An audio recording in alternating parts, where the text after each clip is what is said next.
বাংলাদেশে এমন একটি লোক সারা বিশ্বে ফেমাস, মিল্টন সমাদ্দার। একজন অজ্ঞাত বৃদ্ধ রাস্তায় পড়ে থাকে লোক।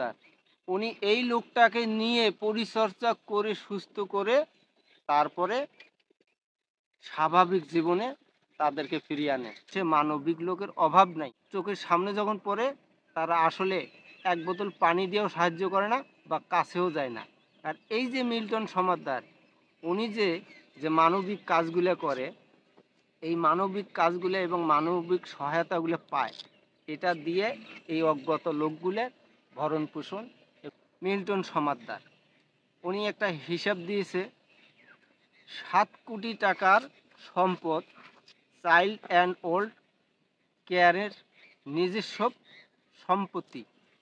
সে একটা বৃদ্ধাশ্রম করেছে, একটা ভবন করেছে, সাভারে একটা কবরস্থান করেছে। কিন্তু বাংলাদেশে তো মানবিক লোকের অভাব নেই।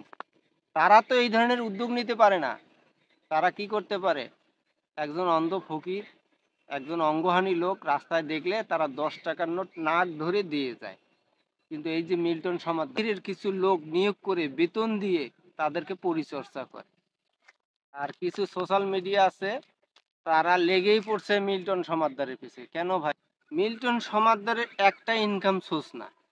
উনি বিগত দিনে অনেক মিডিয়া চ্যালেঞ্জ করে বলেছে যে আসলে আমার অ্যান্ড হোম কেয়ারে বৃদ্ধাদের যে অনুদানটা আসে, শুধু একজন ব্যক্তি তো প্রতি মাসে লক্ষ লক্ষ টাকা দান করে না, অথবা দান করে 1 মাস, 2, 4, 5, 10 হাজার টাকা, কেউ বা 50,000 করে, 6 মাস 1 বছর ওই লোকটার কোনো খোঁজ খবর থাকে না।